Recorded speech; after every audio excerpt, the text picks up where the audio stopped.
tsallake mana layi. Yanzu gwamnati ba da'awan kare zaman lafiya take yi ba, ba da'awan kare a zauna lafiya shine aikinta ba. Yanzu zaka ɗunguma ma shugaba Tinubu a yau ka kwana a gidanka, zai yiwu ne? To Tinubu mutuncinsa, shugaban ƙasar Najeriya mutuncinsa ba ta kai ɗaya cikin triliyon ɗin na Annabi Muhammad. Kaman kiyashi ne a gefen duniya gaba ɗaya. Mu a wajenmu musulmi haka muke ji. Haka muke ji. Don haka su kansu hukuma in suna son a zauna lafiya, daga cikin abin da za su yi, idan an yi irin wannan abin, su saure su ɗauki abin da girma. Ko musulmi ne ya yi akan waɗanda ba musulmi ba, ko waɗanda ba musulmi ba suka yi akan balle, ba zai yi musulmi ya kira sunan Annabi Isa alaihi salam ya zage shi. Sai an magana sai wai ai ce masa Annabi ma blasphemy. Ba su gane abin da addinin mutane ya ginu akai, da abin da ba shi addini ya ginu akai ba. Ɗunguma ashar wata addini ta ginu akan sa. Ka kira sunan manzo ko wani ma wanda wasu ke girmamawa ka ɗunguma masa ashar. Abin da yarinyar nan ta yi fa kenan. Kuma ina zaton abin da shi ma na ƙarshen nan yayi kenan. Ni ban ji ba wallahi. Wani addini ne ya ginu akan wannan?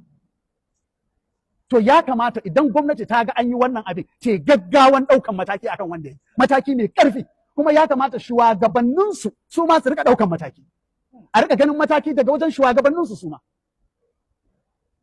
Amma idan ba su yi ba, dan dama in ka ga extrajudicial killing, to akwai wanda ya kamata ya yi aikinsa bai aikinsa ba. Saboda kar a bar talaka ya ɗau mataki a hannunsa. Kar a bar talaka ya ɗau mataki a hannunsa. Hukuma ta riga ɗaukan matakai akan irin waɗannan abubuwa. Amma ba kawai gwada fushinta ya zama sai an taɓa shugaban ƙasa ko an taɓa gwamna. Har gwamna an taɓa a ƙasar nan yaro ya ɓace wanda ya har yau ba a san inda yake ba. Ko ba haka bane? A kyakkyawan zato ma kila an ƙarar da rayuwarsa. Gwamna, mene aka yi gwamna? Me aka yi gwamna? Amma ba a za a irin wannan fushin a janabin Annabi Muhammad mai mutum biliyan kaza a bayansa. Mai mutane wanda suke jin rayuwansu babu ne a gefen rayuwansa, wanda suke jin suna shirye su ba da rayuwansu saboda kare shi, biliyoyi fiye da biliyan ɗaya a duniya.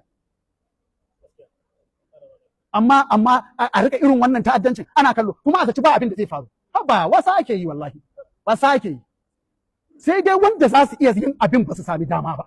Amma wallahi ko mun san cewa bayan minti ɗaya za mu bar duniya, kuma in muka ɗauki mataki akan wanda ya irin wannan, bayan nan da 1 minute za mu bar duniya, wallahi Allah za mu ɗauki mataki. Ba nadama har abada, in dai a janabin manzon Allah ne sallallahu alaihi wasallam, ba maganan nadama. Wanda zai ɗauke mu duk sunan da za a sa mana an daɗe ba a sa mana ba. Ya kamata gwamnati ta san wannan, ta riƙa ɗaukar mataki. Shi yasa mun daɗe muna kira a yi regulating wa'azi.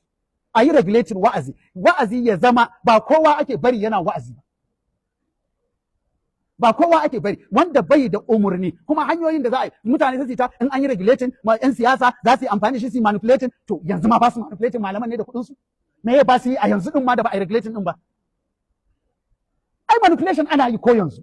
Kuma kullum ba a hafu dararain ake kallo ba, da a yi regulated, amma ba a faɗin magana mara kyau a janabin manzon Allah sallallahu alaihi wa sallam, da ba a bari ba a yi regulating ba, amma kowa na faɗin abin da ya ga dama, kuma na haifar mana da wannan fauda din cikin al'umma. Wanne ne yafi sauki jama'a?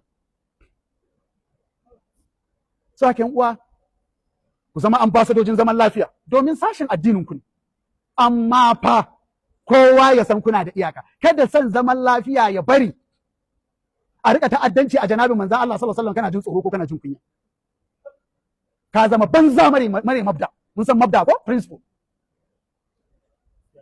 Idan kai bacci hankalinka kwance ko ka zauna lafiya, to wallahi tallahi baka da mabda, kuma duk wanda yake rayuwa bai da mabda, da shi da shara wallahi ba su da bambanci. Ba mu da apology akan wannan. Duk abin da wannan zai sa mu rasa wallahi ba mu san shi. Duk abin da wannan maganar, wannan matakin, wannan matsayin zai sa mu rasa shi, dama ba mu son abin. ‘Yan uwa musulmi a dagi. Daga cikin na faɗa yana cewa wai al'umma musulmi suna makarantu na addini. Jiya na shiga Kano, sai na ga a cikin gari, na kirga gidaje, manyan gidaje a cikin gari, cikin Badala. Manyan gidaje ga nan irin manyan gidaje na alhazai, shekara 30 ko 20 da ya wuce, gidan wani attajiri ne. Yanzu ya ga madarasatu kaza academy an mai da su makarantu, na kirga sun kai wajen 15 daga kawai shiga in je inda zani. Gidajen attajirai da an mayar makarantu. Na ce dama sun mayar da wuri, dama mun mayar da wuri. So ban san kuma fahimci sako na anan wajen, ban san kuma fahimci sakon ba. Da mu riƙa ƙarar da kuɗin mu muna gina manyan gidaje, sai a makara bayan mun mutu ƴaƴanmu su mai da gidajen makarantu. Da ma mu tun muna raye mun yi makarantar kafin mu yi gidan. Ya kamata mu yi educational revolution a cikin al'ummarmu, ya zama kowane yaro yana makaranta. Yara su tafi makarantu, kuma su tafi makarantu masu kyau, mu tsaya mu ba al'ummarmu ilimi. Domin da wannan ne kaɗai za mu iya, wai abin mamaki.